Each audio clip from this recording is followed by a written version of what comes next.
Hi friends, bounce back ఛానల్కి స్వాగతం. తెలంగాణ రాష్ట్రంలో 2025 సంవత్సరంలో ఒక పెద్ద నోటిఫికేషన్ విలేజ్ రెవెన్యూ ఆఫీసర్స్ లేదా జూనియర్ రెవెన్యూ ఆఫీసర్స్ లేదా విలేజ్ లెవెల్ ఆఫీసర్స్ పేరుతోన ఒక నోటిఫికేషన్ రాబోతుంది అనే ప్రచారం విపరీతంగా జరుగుతుంది.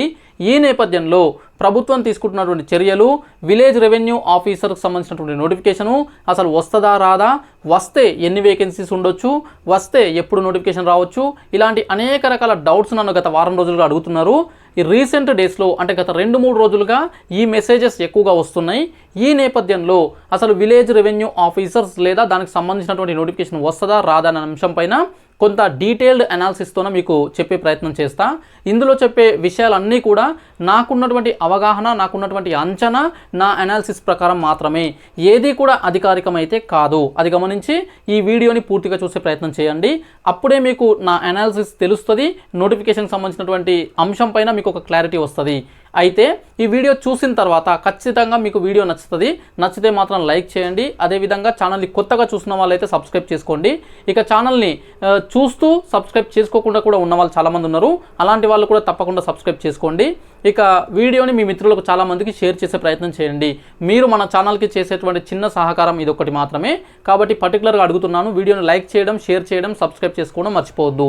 ఇక ఆలస్యం చేయకుండా అసలైన టాపిక్లోకి వెళ్ళిపోదాము. So friends, village revenue officers లేదా జూనియర్ రెవెన్యూ ఆఫీసర్స్ అన్నారు. దీని నోటిఫికేషన్ లేదంటే village level officer విఎల్ఓ village level officers అని కూడా అనుకోవచ్చు. ఈ నోటిఫికేషన్ 2025లో రాబోతుందా అంటే ఖచ్చితంగా రాబోతుంది అన్నట్లుగానే కనిపిస్తుంది ప్రస్తుతం ఉన్నటువంటి వాతావరణము. అయితే దీనికి కారణాలు, దీనికి కొంత బ్యాక్గ్రౌండ్ తెలుసుకుంటే మనకు దీనిపైన అవగాహన వస్తుంది. కాబట్టి కొంత బ్యాక్గ్రౌండ్ నుంచి మనం తెలుసుకునే ప్రయత్నం చేద్దాము. ఈ VRO system village revenue officer system అనేది ఒకసారి అర్థమైతే మనకు ఈ నోటిఫికేషన్ వివరాలు తెలుస్తాయి. సో ఫ్రెండ్స్, మనకి గతంలో గ్రామీణ స్థాయిలో ఈ రెవెన్యూ అంశాలకు సంబంధించి, ముఖ్యంగా ల్యాండ్ అడ్మినిస్ట్రేషన్ సంబంధించి, ముఖ్యంగా గ్రామీణ స్థాయిలో ఉన్నటువంటి వ్యవసాయ భూములు, అదేవిధంగా ఇతర భూములు, వాటికి సంబంధించినటువంటి అంశాలు, వీటన్నిటికి సంబంధించి కూడా విలేజ్ రెవెన్యూ ఆఫీసర్స్ యొక్క పాత్ర అనేది కీలకంగా ఉండేది. పై స్థాయిలో జిల్లా కలెక్టర్ కావచ్చు, రెవెన్యూ డివిజనల్ ఆఫీసర్స్ కావచ్చు, తహసీల్దార్ కావచ్చు, లేదంటే డిప్యూటీ తహసీల్దార్ కావచ్చు, రెవెన్యూ ఇన్స్పెక్టర్ కావచ్చు, ఇలాంటి వాళ్ళు ఎంతమంది ఉన్నప్పటికీ కూడా ఫీల్డ్ లెవెల్లో ఏ గ్రామానికి సంబంధించి ఆ గ్రామంలో ఉన్నటువంటి విలేజ్ రెవెన్యూ ఆఫీసర్స్కి ఎక్కువగా దానిపైన అంటే ఆ ల్యాండ్ పైన దానికి సంబంధించినటువంటి అంశాలపైన పట్టు ఉండేది. అయితే దీనికి సంబంధించి పూర్వకాలంలో అంటే ముఖ్యంగా మనకు ఇండిపెండెన్స్ రాకముందు నుంచి 1985 వరకు కూడా, బిఫోర్ 1985 వరకు కూడా మన తెలంగాణ రాష్ట్రంలో కరెక్ట్గా చెప్పాలంటే ఉమ్మడి ఆంధ్రప్రదేశ్లో పటేల్ పట్వారీ వ్యవస్థ ఉండేది. పటేల్ పట్వారీ వ్యవస్థ, గ్రామ స్థాయిలో పటేళ్ళు లేదా పట్వారీలు అనే పేరుతోన ఉండేవాళ్ళు అధికారులు. ఈ పట్వారీ అనే అధికారియే ఈ గ్రామంలో ఉన్నటువంటి రెవెన్యూ అంశాలపైన అధికారాన్ని, దానిపైన వర్క్ని చేసే బాధ్యత కలిగి ఉండేవాడు. అయితే కొన్ని కారణాల వల్ల 1985లో అప్పుడు ఎన్టీఆర్ గారి ప్రభుత్వము, తెలుగుదేశం ప్రభుత్వం, కొత్తగా ఏర్పడినటువంటి రాజకీయ పార్టీ అదేవిధంగా అధికారంలోకి రావడంతోన వెంటనే 1985లో ఈ పటేల్ పట్వారీ వ్యవస్థనైతే రద్దు చేయడం జరిగింది, అబాలిష్ చేయడం జరిగింది. ఈ పటేల్ పట్వారీ వ్యవస్థ స్థానంలోనే మనకి 1985లో VRO system, village revenue officers అనే పేరుతోన ఎన్టీ రామారావు గారి ప్రభుత్వం తీసుకురావడం జరిగింది, తెలుగుదేశం గవర్నమెంట్. అయితే ఇది ఉమ్మడి ఆంధ్రప్రదేశ్ మొత్తానికి కూడా, తెలంగాణ, రాయలసీమ, అదేవిధంగా ఆంధ్ర మొత్తం ప్రాంతానికి సంబంధించి ఉంటుంది. అయితే ఇది చాలా కాలం పాటు కొనసాగుతున్నటువంటి దశలోనే మధ్యలో చంద్రబాబు నాయుడు గారు ఉన్నటువంటి టైంలో అంటే 1999-2004 ఈ మధ్యకాలంలో ఏం చేశారంటే విలేజ్ రెవెన్యూ ఆఫీసర్స్ అనే దాని పేరుని విలేజ్ అడ్మినిస్ట్రేటివ్ ఆఫీసర్ విఏఓ అని పేరుతో మార్చడం జరిగింది. కొన్ని చోట్ల విలేజ్ అకౌంట్స్ ఆఫీసర్ అని, లేదంటే ఇంకా కొన్ని రకరకాల పేర్లతో పిలిచారు. అయితే విలేజ్ అడ్మినిస్ట్రేటివ్ ఆఫీసర్ అనే పేరుతో మార్చి కొంత చేంజెస్ చేయడం అయితే జరిగింది. అయితే ఇది వచ్చేసి పూర్తిగా తొలగింపు కాదు ఈ వ్యవస్థని, కానీ కొన్ని మార్పులు అయితే చేశారు. ఇక తర్వాత మనకు 2020లో తెలంగాణ రాష్ట్రం ఏర్పడిన తర్వాత బీఆర్ఎస్ ప్రభుత్వము లేదా టీఆర్ఎస్ ప్రభుత్వము 2020 సంవత్సరంలో చేసినటువంటి మార్పు ఏంటంటే ఈ విఆర్ఓ సిస్టమ్ మొత్తాన్ని కూడా రద్దు చేసే ప్రక్రియ అయితే స్టార్ట్ చేశారు. 2020లో ఒక bill the Telangana abolition of village revenue officers bill అని చెప్పేసి 2020లో తీసుకొచ్చారు. దీని ప్రకారమే ఈ విలేజ్ రెవెన్యూ ఆఫీసర్స్ యొక్క అంటే ఆ ఉద్యోగాన్ని విలేజ్ రెవెన్యూ అసిస్టెంట్స్ అని కూడా ఉంటారు. ఆఫీసర్ కింద అసిస్టెంటు, గ్రామ రెవెన్యూ అసిస్టెంటు, ఈ 2 రకాల ఉద్యోగాలను అబాలిష్ చేయడము అంటే తొలగించడము, రద్దు చేయడము అయితే చేశారు. అయితే మరి వాళ్ళు ఎంప్లాయీస్ కదా, ప్రభుత్వ ఉద్యోగాలు కదా, వాళ్ళని ఏం చేయాలి, పూర్తిగా తొలగిస్తారంటే లేదు, వాళ్ళను రకరకాల డిపార్ట్మెంట్స్లోకి పంపించడము, ఇతర ఉద్యోగాల పేరుతో అంటే జూనియర్ అసిస్టెంట్ కావచ్చు, మున్సిపల్ వార్డ్ ఆఫీసర్లు కావచ్చు, వాళ్ళకు ఉన్నటువంటి అర్హత, వాళ్ళకు ఉన్నటువంటి అవకాశాన్ని బట్టి ఇతర అంటే దానికి రిలేటెడ్గా దానికి సంబంధం ఉన్నట్టు అంటే దానికి ఈక్వలెంట్గా ఉన్నటువంటి ఉద్యోగాల్లో సర్దుబాటు అయితే చేయడం జరిగింది. అయితే ఎందుకు రద్దు చేశారు ఈ వ్యవస్థని అంటే అప్పుడు వాళ్ళు చెప్పినటువంటి కారణం వచ్చేసి కరప్షన్. ఈ వ్యవస్థలో ఉన్నటువంటి కరప్షన్ ఎక్కువగా చాలా పెద్ద ఎత్తున కరప్షన్ జరుగుతుంది. గ్రామ స్థాయిలో విలేజ్ రెవెన్యూ ఆఫీసర్లే కలెక్టర్ కన్నా ఎక్కువ లెవెల్లో ఫీల్ అవుతున్నారు అనే రకరకాల వ్యాఖ్యలు, ఇవన్నీ కూడా అప్పుడు వచ్చినటువంటి రాజకీయపరమైనటువంటి వ్యాఖ్యలు అనుకోవచ్చు, లేదా ఇతర నిజమైన వ్యాఖ్యలు అనుకోవచ్చు, ఏదైనా కావచ్చు. కానీ మొత్తానికైతే చూపించిన కారణం వచ్చేసి corruption in revenue department, especially ఈ విఆర్ఓ సిస్టమ్, విఆర్ఓలు విఆర్ఏల వల్ల. అయితే అంతకుముందు పటేల్ పట్వారీ వ్యవస్థ ఏదైతే ఉందో దానికన్నా దారుణంగా ఉంది విఆర్ఓ వ్యవస్థ అని చెప్పేసి అప్పట్లో వ్యాఖ్యలు అప్పుడు చేసినటువంటి ప్రభుత్వం యొక్క అంటే వాళ్ళు దీన్ని రద్దు చేయడానికి చూపించినటువంటి కారణాలుగా కనిపిస్తుంది. అయితే దీని ప్రకారమే ఈ బిల్లు దీనికి ఆమోదించుకొని సో విఆర్ఓ వ్యవస్థను అయితే రద్దు చేసి వాళ్ళని ఇతర డిపార్ట్మెంట్స్లోకి సర్దుబాటు చేశారు. అలా సర్దుబాటు చేసే క్రమంలోనే అన్ని రకాల డిపార్ట్మెంట్స్కి వీళ్ళను పంపించారు. అంటే ఫర్ ఎగ్జాంపుల్ కమర్షియల్ ట్యాక్సెస్ డిపార్ట్మెంట్స్లోకి జూనియర్ అసిస్టెంట్స్గా వచ్చారు, పంచాయతీరాజ్ డిపార్ట్మెంట్స్లోకి జూనియర్ అసిస్టెంట్గా వచ్చారు, మున్సిపల్ అడ్మినిస్ట్రేషన్ డిపార్ట్మెంట్స్లోకి జూనియర్ అసిస్టెంట్లుగా, మున్సిపల్ వార్డ్ ఆఫీసర్లుగా వచ్చారు. అదేవిధంగా ఈ హెల్త్కి సంబంధించినటువంటి డిపార్ట్మెంట్స్ ఉంటాయి కదా, సో వాటిలో జూనియర్ అసిస్టెంట్లుగా వచ్చారు. అదేవిధంగా ఈ హోమ్ డిపార్ట్మెంట్లోకి వచ్చారు. ఇలా రకరకాల డిపార్ట్మెంట్స్లోకి జూనియర్ అసిస్టెంట్లు లేదా ఇతర ఉద్యోగాలలోకి వీళ్ళనైతే సర్దుబాటు చేయడం జరిగింది. కొంతమందికి ముఖ్యంగా విఆర్ఏలు ఎవరైతే ఉంటారో వాళ్ళకు క్వాలిఫికేషన్ లేకపోవడం వల్ల వాళ్ళను అటెండర్లుగా కావచ్చు, లేదంటే ఆఫీస్ సబార్డినేట్లుగా కావచ్చు, రకరకాలుగా వాళ్ళకి ఎక్కడ అవకాశం ఉంటే, ఎక్కడ ఎలిజిబిలిటీ ఉంటే అక్కడ సర్దుబాటు చేసి ఆ వ్యవస్థను తీసేశారు అప్పటి ప్రభుత్వము. అయితే ఇది వచ్చేసి మనకు 2022 ఆగస్టు నుంచి ఈ రద్దు మొత్తం ప్రక్రియ అయిపోయింది. సో 2022 ఆగస్టులో విఆర్ఓలు మరియు విఆర్ఏలు అనే వాళ్ళని మొత్తం దేవర్ అడ్జస్టెడ్ ఇన్ అదర్ డిపార్ట్మెంట్స్, ఇతర డిపార్ట్మెంట్లలో సర్దుబాటు చేశారు. ఈ వ్యవస్థ రద్దయిపోయింది. మొత్తంగా ఎంతమంది అంటే 5,500కు పైగా 5,500+ మెంబర్స్ విఆర్ఓలని, వాళ్ళతో పాటు దాదాపుగా 22,000 మెంబర్స్ని విఆర్ఏలను వీళ్ళందరినీ కూడా ఇతర డిపార్ట్మెంట్స్లో సర్దుబాటు చేశారు. వీళ్ళ ఉద్యోగాలను తొలగించలే, వ్యవస్థను తొలగించడం వల్ల వీళ్ళని తీసుకువెళ్ళి వేరే డిపార్ట్మెంట్స్లోకి సర్దుబాటు చేయడం అయితే జరిగింది. ఇది అప్పటి నుంచి 2022 నుంచి విఆర్ఓలు అనేవాళ్ళు లేరు, గ్రామీణ స్థాయిలో విఆర్ఓలు విఆర్ఏలు అనేవాళ్ళు లేరు. అయితే ఇక్కడ 2 రకాల సమస్యలు వచ్చినాయి. ఒకటి వ్యతిరేకత, అంటే ఈ రెవెన్యూ ఉద్యోగులు ఎవరైతే ఉన్నారో, విఆర్ఓలు విఆర్ఏలు ఎవరైతే ఉన్నారో వీళ్ళందరూ కూడా అలా రద్దు చేయడము, వాళ్ళని తీసుకెళ్లి రకరకాల డిపార్ట్మెంట్స్లోకి సర్దుబాటు చేయడంతోన సగం మంది దాదాపుగా, లేదంటే సగం కంటే కాస్త ఎక్కువ మంది అసంతృప్తిగా ఉన్నారు. అంటే వాళ్ళందరూ కూడా మా డిపార్ట్మెంట్ నుంచి మమ్మల్ని తొలగించి వేరే వాటికి పంపడం కరెక్ట్ కాదు అనే ఒక ఒపీనియన్తోనే ఉన్నారు. రెండవ సమస్య ఏమొచ్చిందంటే ఇక్కడ విలేజ్ లెవెల్లో సడన్గా ఈ అధికారులను తొలగించడం వల్ల వాళ్ళ యొక్క బాధ్యతలు, వాళ్ళు చేసినటువంటి పనులు, వాళ్ళ బాధ్యతలు, అక్కడ ఉన్నటువంటి వర్క్స్ వాటన్నిటికీ కూడా ఇబ్బంది ఏర్పడ్డది.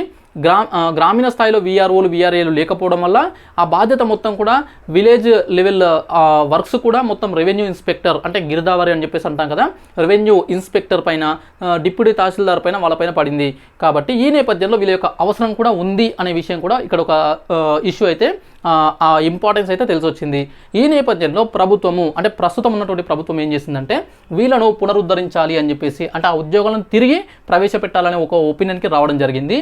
అయితే సో ఇక్కడ కాంగ్రెస్ పార్టీ ఎలక్షన్స్ కంటే ముందే Congress party promised to VROs and VRAs అనేది మనం ఒకటి చూడొచ్చు. అంటే వాళ్ళు ఎన్నికల మేనిఫెస్టో కావచ్చు, ఎన్నికల ప్రచారం కావచ్చు, ఎన్నికల సందర్భంలో వాళ్ళు అసెంబ్లీ ఎలక్షన్స్ కంటే ముందు మేము అధికారంలోకి వస్తే పునరుద్ధరిస్తాం, ఈ విఆర్ఓ వ్యవస్థను విఆర్ఏ వ్యవస్థను తిరిగి తీసుకొస్తాము, మీరు ఇంతకుముందు ఏ ఉద్యోగాల్లో అయితే ఉన్నారో వాటిలోకి మిమ్మల్ని మళ్ళీ పంపిస్తామనే విధంగా ప్రామిస్ చేయడము, అంటే హామీలు ఇవ్వడము, ఎన్నికల ముందు ఇచ్చేటువంటి హామీలు ఉంటాయి కదా, అందులో భాగంగా ఇవ్వడం జరిగింది.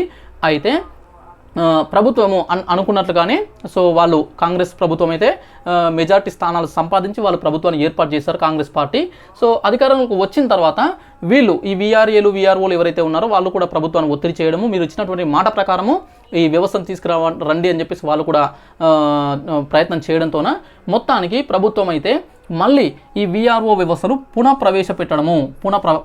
ప్రారంభించడం లేదా ప్రవేశపెట్టడం కోసము ఈ 2025 నుంచి ఈ వ్యవస్థను తీసుకురావడం కోసం అంటే ప్రయత్నాలు అనుకోవచ్చు, లేదంటే పనులు ప్రారంభించడం అయితే గమనించవచ్చు. దీనికి సంబంధించే మనకు అంటే మొత్తం ఎంత అంటే దాదాపుగా 11,000 మంది వీఆర్ఓ లేదా జేఆర్ఓ లేదా విఎల్ఓ విలేజ్ లెవెల్ ఆఫీసర్స్ని సృష్టించబోతుంది. అంటే గ్రామానికి ఒకరి చొప్పున, గ్రామము అంటే ఇక్కడ గ్రామ పంచాయతీ కాదు, విలేజ్కి సంబంధించినటువంటి రెవెన్యూ గ్రామాలను ఉంటాయి. రెవెన్యూ గ్రామాలు దాదాపుగా 11,000 ఉంటాయి. సో ఈ ప్రతి రెవెన్యూ గ్రామానికి ఒక రెవెన్యూ ఆఫీసర్. ఓకే, సో ఇంతకుముందు ఒక గ్రామానికి ఒకరు ఉండేవాళ్ళు కాదు. ఇక్కడ 11,000 వరకు గ్రామాలు ఉంటే 5,600 మంది వరకు ఉండేవాళ్ళు, అంటే సగం మంది ఉండేవాళ్ళు. యావరేజ్గా 2 గ్రామాలకు ఒకరు ఉండేవాళ్ళు వీఆర్ఓలు. ఇప్పుడు ఒక గ్రామానికి ఒకరు, అంటే ఒక విలేజ్, ఒక రెవెన్యూ విలేజ్కి ఒకరు చొప్పున ఈ 11,000 మందిని తీసుకొచ్చే ప్రయత్నం అయితే చేస్తుంది. అయితే ఇక్కడ మొత్తము 22,000 వీఆర్ఏలు, 5,500కు పైగా వీఆర్ఓలు, మొత్తం మంది ఇంతమంది ఉంటే ఇప్పుడు 2 రకాల సిస్టమ్ కాకుండా ఒకటే ఆఫీసర్ పేరుతోన 11,000 ఉద్యోగాలు ఇవ్వబోతుంది. 11,000 మందిని విలేజ్ లెవెల్ ఆఫీసర్స్గా నింపబోతుంది. మరి వీళ్ళను ఆ స్థానంలో కూర్చోబెట్టాలంటే డైరెక్ట్ రిక్రూట్మెంట్ ద్వారా ఇవ్వాలా, లేదంటే పాత వాళ్ళ ద్వారా ఇవ్వాలనేది ఇక్కడ ఒక ప్రాబ్లం. డైరెక్ట్ రిక్రూట్మెంట్ ద్వారా కనుక భర్తీ చేస్తే ఇక్కడ పెద్ద సమస్య ఏర్పడుతుంది. ఎందుకు? గతంలో వీఆర్ఓ వ్యవస్థను రద్దు చేయడం వల్ల ఎవరైతే వ్యతిరేకంగా అంటే దాన్ని ఫీల్ అయ్యారో, ఎవరికైతే నచ్చలేదో, ఎవరైతే వీఆర్ఓ వ్యవస్థను తిరిగి ప్రారంభించాలని చెప్పేసి ప్రయత్నాలు చేశారో, పోరాటం చేశారో, ఎవరికైతే ఈ ప్రభుత్వము అంటే గతంలో ఎన్నికల సందర్భంలో హామీ ఇచ్చిందో వాళ్ళు వ్యతిరేకమవుతారు. వాళ్ళ యొక్క ఆకాంక్షలు, వాళ్ళ యొక్క కోరికలు నెరవేరవు. కాబట్టి వాళ్ళను సాటిస్ఫై చేయాలి, వాళ్ళకి ఖచ్చితంగా ఇవ్వాలి. కాబట్టి వీటిని కంప్లీట్గా 11,000 ఉద్యోగాలను కంప్లీట్గా డైరెక్ట్ రిక్రూట్మెంట్ ద్వారా భర్తీ చేసే అవకాశం లేకుండా పోయింది. అయితే ఈ నేపథ్యంలోనే మరి ఏం చేయాలి అంటే పాత వాళ్ళను ఎవరైతే మళ్ళీ వీఆర్ఓ వ్యవస్థ రెవెన్యూ డిపార్ట్మెంట్లోకి వెళ్ళాలనుకుంటున్నారో వాళ్ళను మళ్ళీ పంపించేసి మిగిలిన ఎన్ని ఉద్యోగాలు ఉంటే అన్ని ఉద్యోగాలను డైరెక్ట్ రిక్రూట్మెంట్ ద్వారా భర్తీ చేయాలని ఒక ఆలోచనకు వచ్చినట్లుగా అనధికారికంగా అన్అఫీషియల్గా తెలుస్తుంది. మనకు పరిస్థితులు చూస్తే కూడా అదే విధంగా అర్థమవుతుంది. అయితే ఇక్కడ చూసినట్లయితే దీనికి సంబంధించి మరి ఎవిడెన్స్ ఏంటి అని అంటే మనకు నిన్న అంటే 23 డిసెంబర్ 2024 23 డిసెంబర్ 2024 రోజున CCLA నుంచి ఒక సర్క్యులర్ కలెక్టరేట్లకు, జిల్లా కలెక్టర్లకు వెళ్ళడం అయితే మనం గమనించవచ్చు. అది సోషల్ మీడియాస్లో, మన టెలిగ్రామ్ గ్రూప్స్లో అన్నింటిలో కూడా మీరు చూశారు already.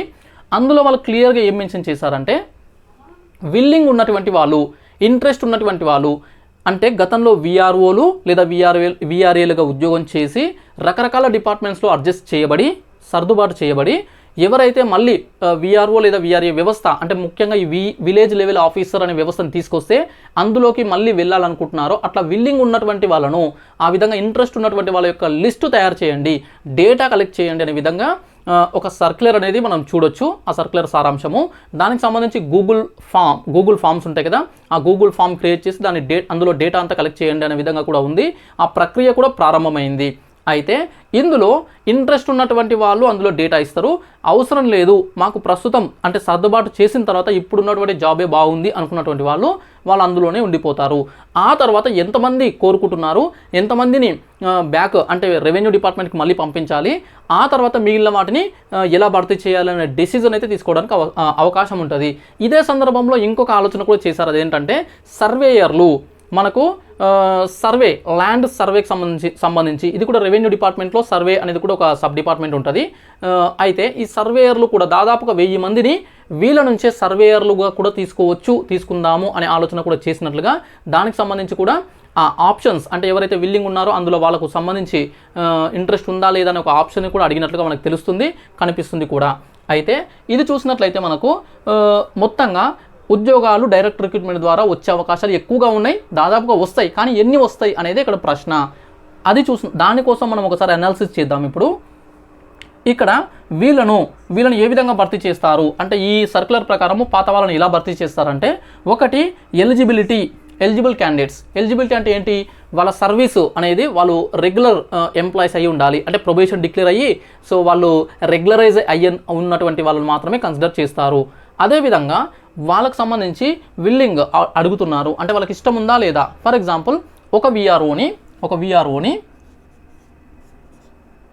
Junior assistant in commercial taxes department తీసుకొచ్చి పెట్టారనుకుందాం గతంలో. ఇప్పుడు ఇతను మళ్ళీ బ్యాక్ వెళ్ళాలంటే ఇష్టం ఉండొచ్చు, ఉండకపోవచ్చు. అతనికి ఇదే ఇప్పుడున్నటువంటి జాబే బాగుంది, ఇప్పుడున్నటువంటి జూనియర్ అసిస్టెంటే బాగుంది అన్నప్పుడు బలవంతంగా బ్యాక్ పంపించాల్సిన అవసరం లేదు, మళ్ళీ వీఆర్ఓ చేయాల్సిన అవసరం లేదు, మళ్ళీ వీఎల్ఓ చేయాల్సిన అవసరం లేదు. అతని ఇష్టానికి కూడా వదిలేయాలి కాబట్టి విల్లింగ్ అడుగుతున్నారు. అతను ఇష్టపూర్వకంగా వెళ్తానంటే పంపిస్తారు, లేదంటే ఇందులోనే కొనసాగిస్తారు. ఈ విధంగా అవకాశం కల్పించేందుకు గాను ఒకటి విల్లింగు, రెండవది ఎలిజిబిలిటీ కూడా ఉండాలి. అంటే మినిమం ఎడ్యుకేషనల్ క్వాలిఫికేషన్స్, అంటే వాళ్ళు డిగ్రీ అనేది అంటున్నారు. డిగ్రీయా లేదంటే తక్కువ స్థాయి ఉంటుందా? జనరల్గా వీఆర్ఓకు గతంలో అయితే ఇంటర్మీడియటే ఉండేది, మరి ఇప్పుడు విలేజ్ లెవెల్ ఆఫీసర్కి డిగ్రీ అనేది తీసుకుంటారు అనే ప్రచారం కూడా జరుగుతుంది.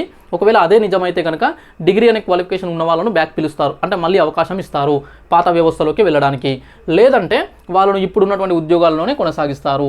ఒకటి ఎలిజిబిలిటీ, రెండవది విల్లింగు. అదేవిధంగా సర్వేయర్ అనే ఉద్యోగానికి వెళ్ళాలనుకుంటే కూడా డిగ్రీ లేదా ఇంటర్మీడియట్ విత్ మ్యాథ్స్, డిగ్రీ లేదా ఇంటర్మీడియట్ చదివి విత్ మ్యాథ్స్, అందులో మ్యాథ్స్ పైన అంటే ఎంపీసీ లాంటి గ్రూపులు, ఎంపీసీఎస్ లాంటివి ఇట్లాంటివి తీసుకున్నటువంటి వాళ్ళకు అవకాశం కల్పించే విధంగా మనకు అనిపిస్తుంది. సో ఇది చేస్తారు. దీని ప్రకారం ఎంప్లాయీస్కి అంటే వీళ్ళకి సంబంధించిన లిస్ట్ అనేది 28 డిసెంబర్ లోపల ప్రిపేర్ చేసి ఈ డేటా మొత్తం అనేది CCLAకి పంపించాల్సి ఉంటుంది. సో వీళ్ళంతా కూడా డేటా అనేది కలెక్ట్ చేస్తున్నారు, ఇదంతా జరుగుతుంది. ఆ తర్వాత వితిన్ 2-3 డేస్లోనే, అంటే ఈ సంవత్సరం చివరికల్లా, అంటే 31 డిసెంబర్ లోపల దీనిపైన ఒక క్లారిటీ, ఎంతమందికి విల్లింగ్ ఉంది, ఎంతమంది సర్వేయర్లుగా వెళ్తామంటున్నారు, ఎంతమంది మళ్ళీ విలేజ్ లెవెల్ ఆఫీసర్లుగా వెళ్తామంటున్నారు, ఎంతమంది ఇష్టం చూపించట్లేదు, ఆ డేటా మొత్తం వస్తుంది. అప్పుడు ఎన్ని ఉద్యోగాలు అక్కడ భర్తీ చేస్తే ఎన్ని ఉద్యోగాలు డైరెక్ట్ రిక్రూట్మెంట్ ద్వారా చేయొచ్చు అనే దానిపైన కూడా క్లారిటీ వస్తుంది.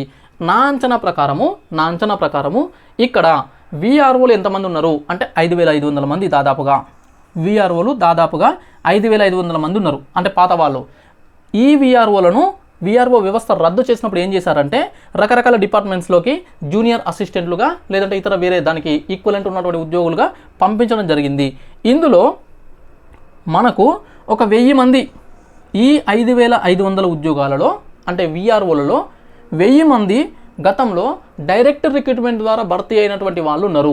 అంటే 2012లో వచ్చినటువంటి వీఆర్ఓ నోటిఫికేషన్ కావచ్చు, 2014లో వచ్చినటువంటి వీఆర్ఓ నోటిఫికేషన్ కావచ్చు, 2018లో తెలంగాణ రాష్ట్రంలో వచ్చినటువంటి వీఆర్ఓ నోటిఫికేషన్ కావచ్చు, వీటి ద్వారా డైరెక్ట్ రిక్రూట్మెంట్ ద్వారా వచ్చినటువంటి వాళ్ళు దాదాపుగా 1800 మంది ఉన్నారు. యాక్చువల్గా ఈ 1800 మందిలో 800 మంది వరకు, 800 వరకు మళ్ళీ తర్వాత ఇతర కాంపిటేటివ్ ఎగ్జామ్స్ రాసి రకరకాల డిపార్ట్మెంట్స్లోకి రకరకాల స్థాయిలలో, అంటే గ్రూప్ 4లో కావచ్చు, లేదంటే గ్రూప్ 2లో కావచ్చు, లేదంటే ఇతర SI అలాంటివి కావచ్చు, ఇతర రకరకాల అంటే రిక్రూట్మెంట్స్ ద్వారా వాళ్ళు వెళ్ళిపోయినరు. సో అప్రాక్సిమేట్లీ ఒక 1000 మెంబర్స్ వరకు అలాగే అందులో వీఆర్ఓ వ్యవస్థలోనే ఉండి తర్వాత జూనియర్ అసిస్టెంట్లుగా ఇతర డిపార్ట్మెంట్స్లోకి సర్దుబాటు అయినరు.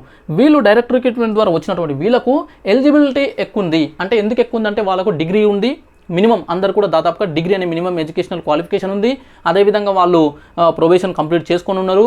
వాళ్ళు చాలామంది అందులో మ్యాథ్స్ అంటే ఇంటర్మీడియట్లో లేదా డిగ్రీలో మ్యాథ్స్కి సంబంధించినటువంటి సబ్జెక్ట్స్ చదివి ఉన్నారు. వాళ్ళు సర్వేయర్లు కూడా వెళ్ళడానికి ఇష్టం చూపిస్తున్నారు. సో ఇలా రకరకాల కారణాల చేత ఈ విధంగా ఉన్నటువంటి 1000 మందిలో దాదాపు 500 మంది, సగం మంది బ్యాక్ వెళ్ళే అవకాశం ఉంది. మిగతా సగం మంది వెళ్ళరు. ఎందుకు వెళ్ళరంటే ఇప్పుడు ఉన్నటువంటి జూనియర్ అసిస్టెంట్ ఉద్యోగం వాళ్ళకి నచ్చింది. అట్లా చాలామంది ఉన్నారు. నాకు తెలిసినటువంటి నా మిత్రులే 2018లో నాతో పాటు వీఆర్ఓగా సెలెక్ట్ అయినటువంటి నా మిత్రులే ఒక 10 నుంచి 15 మంది, 10 to 15 మెంబర్స్ మేము ఇందులోనే ఉంటాము, బ్యాక్ వెళ్ళము అని చెప్పేసి ఫిక్స్ అయిపోయి ఉన్నారు. అవసరం లేదు మళ్ళీ వీఆర్ఓ వ్యవస్థ వచ్చినా కూడా మేము వెళ్ళము, ప్రస్తుతం ఉన్నటువంటి జాబే బాగుంది అనే విధంగా ఫిక్స్ అయిన వాళ్ళు ఉన్నారు. ఈ విధంగా తీసుకున్నట్లయితే ఇక్కడ ఉన్నటువంటి డైరెక్ట్ రిక్రూట్మెంట్ ద్వారా వచ్చినటువంటి దాదాపు అంటే ఉన్నటువంటి 1000 మందిలో 500 మంది వరకు మాత్రమే అప్రాక్సిమేట్గా బ్యాక్ వెళ్ళే అవకాశం ఉంది. నెక్స్ట్ మిగతా 4,500 మంది ఎవరైతే ఉంటారో అప్రాక్సిమేట్లీ వీళ్ళలో చాలామందికి ఎలిజిబిలిటీ లేకపోవచ్చు. అంటే డిగ్రీ అంటున్నాం కదా, చాలామందికి డిగ్రీ లేదు, 10th లేదా ఇంటర్మీడియట్ పైననే ఉన్నారు. అలాంటి వాళ్ళను వీఆర్ఓ వ్యవస్థ రద్దు చేయడం వల్ల తప్పని పరిస్థితుల్లో వాళ్ళకు ఎడ్యుకేషనల్ క్వాలిఫికేషన్ లేకుండా జూనియర్ అసిస్టెంట్ లాంటి పోస్టులు ఇవ్వడం అయితే జరిగింది. కానీ ఇప్పుడు డిగ్రీ అనేది ఖచ్చితంగా ఉండాలి అని చెప్పేసి ఈ ఉద్యోగానికి పెడితే వీళ్ళను బ్యాక్ తీసుకురావడానికి అవకాశం లేదు, వాళ్ళకి ఎలిజిబిలిటీ రాదు. అదొక కారణం. కొంతమంది వీళ్ళలో కూడా చాలామంది ప్రస్తుతం ఉన్నటువంటి ఉద్యోగమే బాగుంది, మళ్ళీ విలేజ్ లెవెల్ ఆఫీసర్గా వెళ్ళను అని కూర్చున్న వాళ్ళు కూడా ఉన్నారు. ఫిక్స్ అయిన వాళ్ళను తీసేస్తే ఇష్టంగా అంటే మేము మళ్ళీ బ్యాక్ వెళ్తాము అని వాళ్ళు ఇక్కడ ఒక 1000 మెంబర్స్ వరకు ఉండొచ్చు. అవుట్ ఆఫ్ 4500 నా అంచనా ప్రకారం ఒక 1000 మంది మాత్రమే బ్యాక్ వెళ్ళే అవకాశం ఇక్కడ కూడా కనిపిస్తుంది. 2 కారణాలు, ఒకటి వాళ్ళకి ఎలిజిబిలిటీ లేకపోవడము, లేదంటే ఎలిజిబిలిటీ ఉన్నా కూడా వాళ్ళకు విల్లింగ్ లేకపోవడము. ఈ రెండిటి కారణంగా ఒక 1000 మంది మాత్రమే బ్యాక్ వెళ్ళే అవకాశం ఉంది. సో పాత విఆర్ఓ సిస్టంలో ఉన్నటువంటి విఆర్ఓల నుంచి 1500 మంది అప్రాక్సిమేట్లీ మళ్ళీ వెనక్కి వెళ్ళే అవకాశం అయితే కనిపిస్తుంది. ఇది పాయింట్ నెంబర్ 1. రెండవది విఆర్ఏలు ఉన్నారు కదా, ఈ విఆర్ఏలు అనే వాళ్ళు దాదాపుగా 22,000 మంది ఉంటే ఇందులో అత్యధిక మంది మనకెవరంటే ఈ కావల్కారులు అనే పేరుతోన రకరకాల పేర్లతోన విలేజ్ లెవెల్లో అంటే వాళ్ళకు హయ్యర్ ఎడ్యుకేషనల్ క్వాలిఫికేషన్స్ లేకుండా మినిమం ఎడ్యుకేషనల్ క్వాలిఫికేషన్స్తోనే వాళ్ళు వంశపారంపర్యంగా వచ్చినటువంటి ఉద్యోగాలలో ఉన్నటువంటి వాళ్ళు ఉన్నారు. అలాంటి వాళ్ళు ఈ రెవెన్యూ సిస్టంలో చాలామంది ఉన్నారు, వాళ్ళే మెజారిటీ ఉన్నారు. మరి డైరెక్ట్ రిక్రూట్మెంట్ ద్వారా పోటీ పరీక్షల ద్వారా గతంలో వచ్చినటువంటి వాళ్ళు చాలా తక్కువ ఉన్నారు. ముఖ్యంగా 2012, 2014 నోటిఫికేషన్స్లో డైరెక్ట్ రిక్రూట్మెంట్ ద్వారా వచ్చినటువంటి విఆర్ఏలు 3,800 మంది వరకు ఉన్నారు, 3,800. ఇందులో కొంతమంది మళ్ళీ వేరే ఉద్యోగాలకు వెళ్ళిపోయి ఉండొచ్చు, కొంతమంది ప్రమోషన్లో వెళ్ళిపోయి ఉండొచ్చు, ఇలా ఉంది. సో ఈ విధంగా ఉన్నటువంటి 3,800 డైరెక్ట్ రిక్రూటెడ్ విఆర్ఏస్ నుంచి 2,500 మంది వరకు మాత్రమే, 2,500 మెంబర్స్ వరకు మాత్రమే ప్రస్తుతము ఎలిజిబిలిటీ కలిగి ఉండి, అంటే వీళ్ళకి ఎడ్యుకేషనల్ క్వాలిఫికేషన్స్ అవన్నీ కలిగి ఉన్నటువంటి వాళ్ళుగా ఉండొచ్చు నా అంచనా ప్రకారం. వాళ్ళలో కేవలం 1000 మంది మాత్రమే బయటకు బ్యాక్ అంటే వెనక్కి రావడానికి అవకాశం ఉంది, అంటే విఆర్ఓ వ్యవస్థలోకి రావడానికి మళ్ళీ అవకాశం ఉంది. ఎందుకు ఇక్కడ ఏం జరిగిందంటే చాలామందిని విఆర్ఏలుగా ఉన్నటువంటి వీళ్ళను విఆర్ఓ వ్యవస్థ రద్దు చేసినప్పుడు సేమ్ డిపార్ట్మెంట్లో అదే రెవెన్యూ డిపార్ట్మెంట్లో జూనియర్ అసిస్టెంట్లుగా ప్రమోట్ చేసి వాళ్ళకు ఇవ్వడం అయితే జరిగింది. అట్లాంటి వాళ్ళు రెవెన్యూ డిపార్ట్మెంట్లో ఆల్రెడీ జూనియర్ అసిస్టెంట్గా ఉన్నారు కాబట్టి junior assistant in revenue department వదులుకొని అందులోనే మళ్ళీ జూనియర్ అసిస్టెంట్ వదులుకొని విఎల్ఓగా రావడానికి ఇష్టం చూపించట్లేదు. ఇలా రకరకాల ఇష్యూస్ ఉన్నాయి. అందుకే 1000 మెంబర్స్ వరకు మాత్రమే వచ్చే అవకాశం కనిపిస్తుంది బ్యాక్. ఇక నెక్స్ట్ మిగతా 18,000 మంది ఉన్నారు కదా, వీళ్ళందరూ కూడా కావల్కారులు, ఆ విధమైనటువంటి వ్యవస్థ, ఆ విధమైనటువంటి పేర్లతో ఉన్నటువంటి విఆర్ఏలు. వీళ్ళకు ఎడ్యుకేషనల్ క్వాలిఫికేషన్స్ లేవు దాదాపుగా, వాళ్ళు విలేజ్ లెవెల్ ఆఫీసర్గా రావడానికి అవకాశం లేదు. అందులో ఒకవేళ ఎవరికైనా ఎలిజిబిలిటీ ఉండి విల్లింగ్ కూడా ఉంటే అట్లా ఉండేవాళ్ళు ఒక 2,000 మంది ఉండొచ్చు. అందులో ఒక 1000 మంది వరకు మళ్ళీ రెవెన్యూ వ్యవస్థలోకి, రెవెన్యూ డిపార్ట్మెంట్లోకి వెళ్ళే అవకాశం ఉంది. ఇలా చాలా రకాల అంశాలు ఉన్నాయి ఇక్కడ. కాబట్టి మొత్తంగా చూసినట్లయితే వీళ్ళ నుంచి ఒక 2,000 మంది, 2,000 members from VRA, 1,500 members from VROs, వీళ్ళు బ్యాక్ వచ్చే అవకాశం ఉంది. ఇంతవరకు చెప్పింది మీకు కొంత కన్ఫ్యూజన్గా అనిపించినా కూడా డైరెక్ట్గా చెప్పే పాయింట్ ఏంటంటే 11,000 మందిని భర్తీ చేసే క్రమంలో పాత విఆర్ఏలు ఎవరైతే ఉన్నారో వాళ్ళ నుంచి కేవలము 3,500 నుంచి 4,500 మందిని మాత్రమే తీసుకునే అవకాశం ఉంది. ఎందుకంటే వాళ్ళకు ఉన్నటువంటి ఎలిజిబిలిటీ, వాళ్ళకు ఉన్నటువంటి విల్లింగు ఇవన్నిటిని పరిగణిస్తే 3,500 నుంచి 4,000 మెంబర్స్ వరకు మాత్రమే ఈ విలేజ్ లెవెల్ ఆఫీసర్స్గా మళ్ళీ వెనక్కి వచ్చే అవకాశం ఉంది. ఇక దాదాపుగా ఒక 1000 మంది సర్వేయర్లుగా కూడా వెళ్ళిపోయే అవకాశం ఉంది. మరి ఈ సర్వేయర్లుగా తీసుకోవడము అనేది కూడా కొంతమంది కాదు, చాలామంది వ్యతిరేకిస్తున్నారు. ఎందుకు వ్యతిరేకిస్తున్నారు అంటే ఈ సర్వేయర్ అనే ఉద్యోగం అనేది ఒక టెక్నికల్ ఉద్యోగం లాంటిది. సో దానికి ఉన్నటువంటి క్వాలిఫికేషన్స్ కొంత డిఫరెంట్గా ఉంటాయి. అలాంటి వాళ్ళకు డైరెక్ట్ రిక్రూట్మెంట్ ద్వారా భర్తీ చేయండి, లేదంటే వాళ్ళకి సంబంధించిన ఎడ్యుకేషనల్ క్వాలిఫికేషన్స్ ఉంటేనే భర్తీ చేయండి. అంతేకాని జస్ట్ డిగ్రీ మీద, ఇంటర్మీడియట్ మీద, మ్యాథ్స్ ఉందని చెప్పేసి తీసుకోవడం కరెక్ట్ కాదు. ఆ పోస్టులను డైరెక్ట్ రిక్రూట్మెంట్ ద్వారా, నోటిఫికేషన్ ద్వారా భర్తీ చేయండి అని చెప్పేసి వాళ్ళు కూడా పోరాటం చేస్తున్నారు. సో అది ఏమవుతుందో తెలియదు, కానీ ప్రస్తుతానికైతే ప్రభుత్వం ఇచ్చినటువంటి సర్క్యులర్ ప్రకారము, వాళ్ళు ఇచ్చినటువంటి గూగుల్ ఫామ్ ఉంది కదా, దాని ప్రకారం అయితే ఎలిజిబిలిటీ అడుగుతున్నారు, అంటే సర్వేయర్లను కూడా తీసుకుంటున్నారు. ఇది ఉంది పరిస్థితి. ఈ విధంగా చూస్తే మరి 4,000 మంది బ్యాక్ వెళ్ళిపోతే 11,000లో 7,000 ఉద్యోగాలు ఏవైతే ఉన్నాయో 7,000 అప్రాక్సిమేట్లీ 7,000 ఉద్యోగాలు అయితే 7,000 ఉద్యోగాలు అయితే 11,000లో డైరెక్ట్ రిక్రూట్మెంట్ ద్వారానే భర్తీ చేయాలి. అలా కాకుంటే అంటే నా అంచనాలు, ఇక్కడ నేను వేసినటువంటి అంచనాలు తప్పైనా కూడా ఇంకొక 1000 మంది, ఇంకో ఎక్స్ట్రా 1000 మెంబర్స్ కూడా ఆ విఆర్ఏల నుంచి బ్యాక్ వచ్చినా కూడా అప్పుడు 6,000, ఈ 7,000 మైనస్ 1,000 అంటే 1000 తీసేస్తే అక్కడ 1000 మంది ఎక్స్ట్రా వస్తారు అనుకుంటే ఇక్కడ 1000 తీసేస్తే కనీసం 6,000 మంది అట్లీస్ట్ 6,000 మెంబర్స్, కనీసం 6,000 మందిని డైరెక్ట్ రిక్రూట్మెంట్ ద్వారా భర్తీ చేసే అవకాశం కనిపిస్తుంది. అంటే త్వరలో రాబోతున్నటువంటి నోటిఫికేషన్లో 6,000 మంది లేదా అంతకంటే ఎక్కువ మందిని భర్తీ చేసే అవకాశం ఉంది ఉద్యోగాలను. అంటే 6,000+ వేకెన్సీస్తోనే ఒక భారీ నోటిఫికేషన్ రావడానికి అవకాశాలు మ్యాక్సిమం కనిపిస్తున్నాయి. ఇదంతా కూడా అఫీషియల్ డేటా ఏం కాదు, నాకు పరిస్థితులు, నేను ఆల్రెడీ రెవెన్యూ డిపార్ట్మెంట్లో చేసిన, అది కూడా వీఆర్ఓగా ఉద్యోగం చేసిన కాబట్టి మొత్తం నాకు దానిపైన అవేర్నెస్ ఉంది. అంటే ఎంతమందికి ఎలిజిబిలిటీ ఉంటుంది, ఎంతమంది ఎట్లా ఉన్నారు, వాళ్ళ ఒపీనియన్ ఎట్లా ఉంది, అదేవిధంగా నాకు ఉన్నటువంటి పరిచయాలు, వీటన్నిటిని బేస్ చేసుకుంటే ప్రస్తుతం ఉన్నటువంటి పరిస్థితి ఇది. సో 3,500 నుంచి 4,000, ఇంకా వర్స్ట్ కండిషన్లో 5,000 మెంబర్స్ వరకు మాత్రమే బ్యాక్ వెళ్ళే అవకాశం ఉంది. కనీసం 6,000 ఉద్యోగాలు అయితే డైరెక్ట్ రిక్రూట్మెంట్ ద్వారా భర్తీ చేసే అవకాశం ఉంది. ఇంకా వర్స్ట్ కండిషన్లో 5 నుంచి 6,000 మంది అయినా 5,000 నుంచి 6,000 వరకైనా నోటిఫికేషన్లో వేకెన్సీస్ కనబడే అవకాశం అయితే కనిపిస్తుంది. మరి 33 జిల్లాలు ఉన్నాయి కదా, 33 జిల్లాలలో మరి ఎన్ని వేకెన్సీస్ రావచ్చు అంటే ఆన్ యావరేజ్గా తీసుకుంటే 150 నుంచి 200, 150 నుంచి 160 అనుకోండి యావరేజ్గా. ఈ విధంగా ఒక్కొక్క జిల్లాకి 150 నుంచి 160 వేకెన్సీస్తోనూ నోటిఫికేషన్ రావడానికి అవకాశం ఉంది. అయితే అన్ని జిల్లాల్లో సేమ్ ఉండదు. ఎందుకు? గ్రామాలు ఎక్కువ ఉన్నటువంటి జిల్లాలలో జిల్లా విస్తీర్ణం పెద్దగా ఉండి ఎక్కువ గ్రామాలు ఉంటే, ఎక్కువ రెవెన్యూ గ్రామాలు ఉంటే ఎక్కువ రెవెన్యూ ఆఫీసర్స్ కావాలి, ఎక్కువ వేకెన్సీస్ ఉంటాయి. కొన్ని చిన్న జిల్లాలు ఉన్నాయి, తక్కువ గ్రామాలు ఉన్నటువంటి జిల్లాలు ఉన్నాయి, అట్లాంటి వాటిలో తక్కువ వేకెన్సీస్ రైజ్ అవుతాయి. ఈ విధంగా మీకు ఉన్నటువంటి జిల్లా విస్తీర్ణము, గ్రామాలు, జనాభా ఇవన్నీ కూడా రోల్ ప్లే చేస్తాయి. సో దాని ప్రకారం చూసుకున్నట్లయితే యావరేజ్గా ఒక 150 నుంచి 160 వేకెన్సీస్తో నోటిఫికేషన్ వస్తుంది. అంటే ప్రతి జిల్లాకు, ఒక్కొక్క జిల్లాకు 150 నుంచి 160, కొన్ని జిల్లాలు 200 దాటొచ్చు, కొన్ని జిల్లాలు 100 బిలో అంటే 90, 80 అట్లా కూడా ఉండొచ్చు. ఈ విధంగా నోటిఫికేషన్ కనబడే అవకాశం అయితే ఉంది. ఓకే, సో అయితే దీనికి సంబంధించి ఇంకా మరి నెక్స్ట్ ప్రాసెస్ ఏంటి, సో వీళ్ళు ఇంకేం చేస్తారు అనేది మనకు ఇంకా క్లారిటీ లేదు. ఇంకొక 1 వీక్లో మొత్తం క్లారిటీ వచ్చే అవకాశం ఉంది. ప్రభుత్వం కూడా గ్రామానికి ఒక విలేజ్ లెవెల్ ఆఫీసర్ని సంక్రాంతి లోపల ఈ జనవరిలోనే భర్తీ చేయాలి అనే ఉద్దేశంతోనే ఉన్నారు. కాబట్టి ఈ డైరెక్ట్ రిక్రూట్మెంట్కి అయితే టైం పడుతుంది, కానీ వీళ్ళ అడ్జస్ట్మెంట్ అంటే వీళ్ళని బ్యాక్ తీసుకెళ్ళడం అయితే తొందరగానే అయిపోతుంది. ఇక్కడ నోటిఫికేషన్ మరి ఎప్పుడు వస్తుంది అనేది ఒక డౌట్. చాలామంది బాగానే ఉంది, 5,000 రావచ్చు, 6,000 రావచ్చు నోటిఫికేషన్, నో ప్రాబ్లం. మరి ఎప్పుడు వస్తుంది నోటిఫికేషన్ అంటే, నోటిఫికేషన్ రావడానికి కొంత టైం పట్టొచ్చు. 2 కారణాలు. ఒకటి, ఫస్ట్ ఈ రెవెన్యూ డిపార్ట్మెంట్ ఆల్రెడీ పనిచేసిన వీఆర్ఓ వీఆర్ఏలను ఈ విలేజ్ లెవెల్ ఆఫీసర్స్గా ఎంతమంది వస్తారో అంతమందికి ఉద్యోగాలు ఇవ్వాలి. అంటే 2,000 వస్తారా, 3,000 వస్తారా, మనం అనుకున్నట్లు 3,500 నుంచి 4,000 వస్తారా, 5,000 మంది వస్తారా, 6,000 మంది వస్తారా, అది చేయాలి. సర్వేయర్లుగా ఎంతమంది వెళ్తున్నారో అది కూడా కంప్లీట్ చేయాలి. అది చేసిన తర్వాత మిగిలిన అంటే ఇంకెన్ని వేకెన్సీస్ ఉన్నాయి అనేది చూడాలి. ఆ వేకెన్సీస్ని భర్తీ చేయడం కోసం నోటిఫికేషన్ ఇవ్వాలి. ఇది ఒక ప్రాసెస్.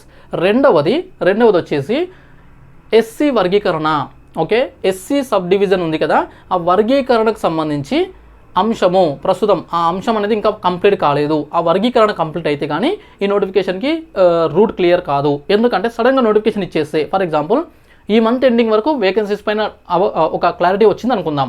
అంటే డైరెక్ట్ రిక్రూట్మెంట్ ద్వారా ఎన్ని భర్తీ చేయొచ్చు అనేది ప్రభుత్వానికి ఒక క్లారిటీ వస్తే, ఇమీడియట్గా జనవరిలో నోటిఫికేషన్ ఇచ్చారనుకుందాం. ఇస్తే ఏమవుతుంది, ఈ ఎస్సీ వర్గీకరణ అంశం ఇంకా తేలలేదు, అది ఇంకా ప్రాసెస్లో ఉంది. కాబట్టి ఆ సబ్ కేటగిరీ చేయకుండా నోటిఫికేషన్ ఎట్లా ఇస్తారని చెప్పేసి ఆ వర్గం వాళ్ళు మళ్ళీ అంటే దీనిపైన పోరాటం చేసే అవకాశం, కొంత ఇబ్బంది అయ్యే అవకాశం ఉంటుంది. కాబట్టి అది కంప్లీట్ అయితేనే నోటిఫికేషన్ రావడానికి అవకాశం ఉంది. సో ఇక్కడ 2, ఒకటి పాత వాళ్ళని అడ్జస్ట్మెంట్ చేయడం, ఒకటి రెండవది ఈ ఎస్సీ వర్గీకరణ ఒకటి. ఈ 2 కంప్లీట్ అయిపోతే అప్పుడు ఈ నోటిఫికేషన్ రావడానికి ఇంకా ఎలాంటి అడ్డంకులు ఉండవు. ఇదొకటి. సో అయితే మరి ఎప్పుడు రావచ్చు అంటే, నా అంచనా ప్రకారము మార్చ్ లేదా April, March are April 2025, 2025 March లేదా ఏప్రిల్లో విలేజ్ లెవెల్ ఆఫీసర్ అని పేరుతోన, ఇంకా 100% ఇదే పేరు అని ఫిక్స్ అవ్వలేదు, బట్ విలేజ్ లెవెల్ ఆఫీసర్గానే ఉండొచ్చు. ఈ విలేజ్ లెవెల్ ఆఫీసర్ సంబంధించిన నోటిఫికేషను 5 నుంచి 6,000, ఇంకా మన అదృష్టం ఉంటే 7,000 వేకెన్సీస్తోన మార్చ్ లేదా ఏప్రిల్ 2025లో నోటిఫికేషన్ రావడానికి అవకాశం ఉంది. ఆ తర్వాత 2 లేదా 3 నెలల్లో పరీక్ష. అంటే ఇదంతా శాంపుల్గా మీ ప్రిపరేషన్ ఒకటి ప్లాన్ చేసుకోవడం కోసం మాత్రమే చెప్తున్నా. మార్చ్లో వచ్చింది అనుకుందాం, ఏప్రిల్, మే, జూన్ స్టార్టింగ్లో జూన్ 5కో, జూన్ 10కో, జూన్ 20కో ఎగ్జామ్ ఉండొచ్చు. అలా ఉన్నటువంటి సందర్భంలో ఇప్పుడు మీరు టైంని క్యాలిక్యులేట్ చేసుకోండి. జనవరి, ఫిబ్రవరి, మార్చ్, ఏప్రిల్, మే 5 నెలలు పుష్కలంగా మీ చేతిలో టైం ఉంటుంది. ఈ 5 నెలలు ప్లాన్ చేసుకొని ప్రిపరేషన్ చేయండి. మరి సిలబస్ ఏముంటుంది, పరీక్ష విధానం ఏముంటుంది, ఇదంతా క్లారిటీ లేదు. అయినప్పటికీ మీ ప్రిపరేషన్ కంటిన్యూ చేయొచ్చు. ఎట్లా చేయొచ్చు? ఏ సిలబస్ పెట్టినా, ఇలాంటి ఎగ్జామ్ ప్యాటర్న్ ఇచ్చినా, పేపర్ ఎన్ని పెట్టినా, ఏ విధంగా ఉన్నా కూడా ఇక్కడ మనకి polity, geography, history, economy, science, environment ఈ సబ్జెక్ట్స్ అన్నీ కామన్గా ఉంటాయి. Telangana movement, Telangana culture, Telangana geography ఇవన్నీ ఉంటాయి. మెంటల్ ఎబిలిటీ అంటే ఈ రీజనింగ్ ఇదంతా ఉంటుంది. సో ఇవన్నీ కామన్గా ఉండేటివే. బేసిక్ ఇంగ్లీష్ ఇవన్నీ కామన్గా ఉండేటివే. వెయిటేజ్ మారొచ్చు, కానీ ఇవన్నీ చదువుకోవాల్సిందే, నేర్చుకోవాల్సిందే. ఇప్పటికే మీరు గ్రూప్ 4 కోసము, గ్రూప్ 2 కోసము, గ్రూప్ 3 కోసము రకరకాల ఎగ్జామ్స్ కోసం చదివి ఉన్నారు. కొత్త వాళ్ళైతే ఇప్పుడు స్టార్ట్ చేసినా కూడా వాటిని ముందు పెట్టుకొని మీ ప్రిపరేషన్ సబ్జెక్టు పైన గ్రిప్ తెచ్చుకోండి. అక్కడ పేపర్ ఏదైనా ఇవ్వచ్చు, ఏ విధంగా అయినా ఉండొచ్చు. ఇంకా క్లారిటీ వచ్చిన తర్వాత దానిపైన కూడా వీడియోస్ చేస్తా, ఎట్లా చదవాలి అని దానిపైన. ఓకే, అదేవిధంగా ఈ నోటిఫికేషన్ వస్తుంది అని 100% కన్ఫర్మ్ అయిన తర్వాతనే కోర్సెస్ కొనుక్కోండి. ఎక్కడైనా సరే ఇప్పుడు స్టార్ట్ అవుతాయి దీనిపైన రకరకాల కోర్సెస్ అని చెప్పేసి. ఒకవేళ నోటిఫికేషన్ రాకపోతే అనవసరంగా వేస్ట్ అయిపోతుంది. కాబట్టి నోటిఫికేషన్ వచ్చిన తర్వాత కొనుక్కోండి. లేదు సార్ ఈ 100 రూపాయలు 1000 రూపాయలు మాకు పెద్ద ప్రాబ్లం కాదనుకుంటే ఇప్పటి నుంచి తీసుకొని కూడా చదవచ్చు. చదవడం ఇంపార్టెంట్. ఆ చదివేదానికి మీరు ఆల్రెడీ మీ దగ్గర ఉన్న మెటీరియల్, ఆల్రెడీ ఉన్న కోర్సెస్, ఆల్రెడీ ఉన్న సబ్జెక్ట్స్ వాటిని చదువుకున్నా సరిపోతుంది. నోటిఫికేషన్ కన్ఫర్మ్ అయిన తర్వాత అప్పుడు అందులో ఉన్న సిలబస్ ప్రకారము, అందులో ఉన్నటువంటి వెయిటేజ్ ప్రకారము ఆ విధమైనటువంటి కోర్సెస్ అనేటివి మీరు అప్పుడు తీసుకోవడానికి ఇంకా అది బెటర్ ఆప్షన్ అని చెప్పేసి నేను అంటా. అదేవిధంగా మన బౌన్స్ బ్యాక్ ఛానల్ యాప్ నుంచి కూడా నాకు వీలైనంత వరకు మీకు సహకారంగా రకరకాల కోర్సెస్ ఇచ్చే ప్రయత్నం కూడా చేస్తా.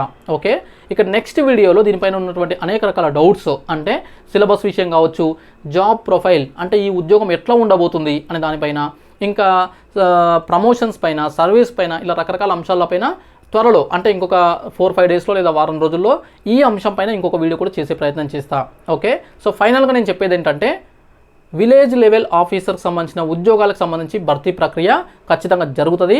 ఆ ప్రక్రియలో, ఆ ప్రాసెస్లో డైరెక్ట్ రిక్రూట్మెంట్ ద్వారా కూడా ఉద్యోగాలు వస్తాయి. ఆ ఉద్యోగాలు కనీసం సగం అంటే 11,000లో 5,500 పైన అంటే 6,000 లేదా అంతకంటే ఎక్కువ ఉండే అవకాశాలు ఎక్కువ ఉన్నాయి. సో అవన్నీ కూడా డైరెక్ట్ రిక్రూట్మెంట్ ఉంటుంది. మోస్ట్లీ క్వాలిఫికేషన్, ఎడ్యుకేషనల్ క్వాలిఫికేషన్ డిగ్రీగానే ఉండే అవకాశం ఉంది. సో డిగ్రీ ఉన్నటువంటి ప్రతి ఒక్కరు కూడా అప్లై చేసుకునే విధంగా ఉంటుంది. సో ఇవి మాత్రం నేను మ్యాక్సిమం ఇవే ఉండే అవకాశం ఉంది. ఓకే, సో అర్థమైంది అనుకుంటున్నాను. వీడియో నచ్చింది అనుకుంటున్నాను. లైక్ చేయండి, షేర్ చేయండి. అదేవిధంగా ఛానల్ని సబ్స్క్రైబ్ చేసుకోండి. చూస్తూనే ఉండండి bounce back channel. Thank you so much.